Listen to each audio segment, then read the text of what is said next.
ইসরায়েলকে মধ্যপ্রাচ্যে যুক্তরাষ্ট্রের অবিনশ্বর জাহাজ বলা হয়, কিন্তু ইরানের ভয়ঙ্কর নিখুঁত ক্ষেপণাস্ত্র ইসরায়েলের বিখ্যাত আয়রন ডোম ভেদ করে সেই জাহাজের গায়ে আঘাত হেনেছে। ইরানের জন্য হুমকি হিসেবে এ যুদ্ধ শুরু হয়েছিল, কিন্তু এখন তা উল্টো ইসরায়েলের জন্য হুমকি হয়ে দাঁড়িয়েছে।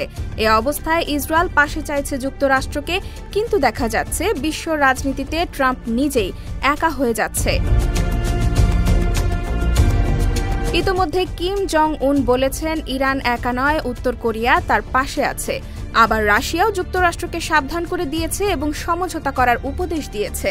চীনের প্রেসিডেন্ট শি জিনপিং বলেন, হ্যালো আমেরিকা, তোমার দিকে প্রেতাত্মা ছুটে আসছে। বর্তমানে আন্তর্জাতিক প্রেক্ষাপটে ট্রাম্পের সমর্থন নেই বললেই চলে।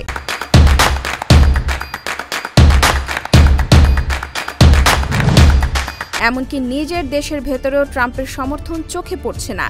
আল জাজিরা এক প্রতিবেদনে জানায়, হোয়াইট হাউসের বাইরে একটি বিক্ষোভ অনুষ্ঠিত হয়, যেখানে বিক্ষোভকারীরা ইরানের ওপর ইসরায়েলের আক্রমণের বিরুদ্ধে সমাবেশ করেছে এবং মার্কিন যুক্তরাষ্ট্রকে এই সংঘাতে জড়াতে নিষেধ করেছে তারা।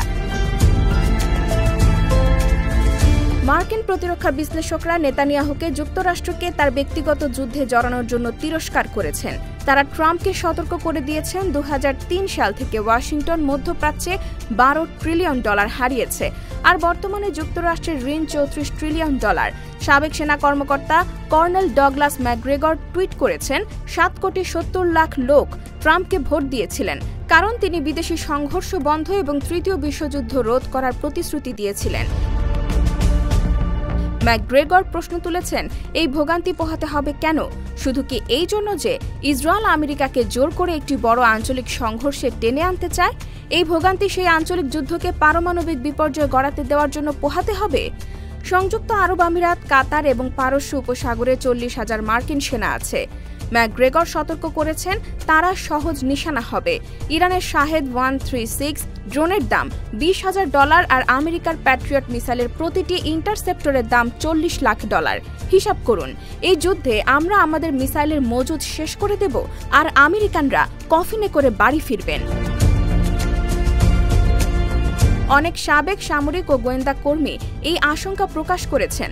তাহলে ট্রাম্প কি করবেন? তিনি কি নেতানিয়াহুর শেষ চালে যোগ দেবেন, নাকি ভ্লাদিমির পুতিনের প্রস্তাবিত কূটনৈতিক সমাধান মেনে নেবেন?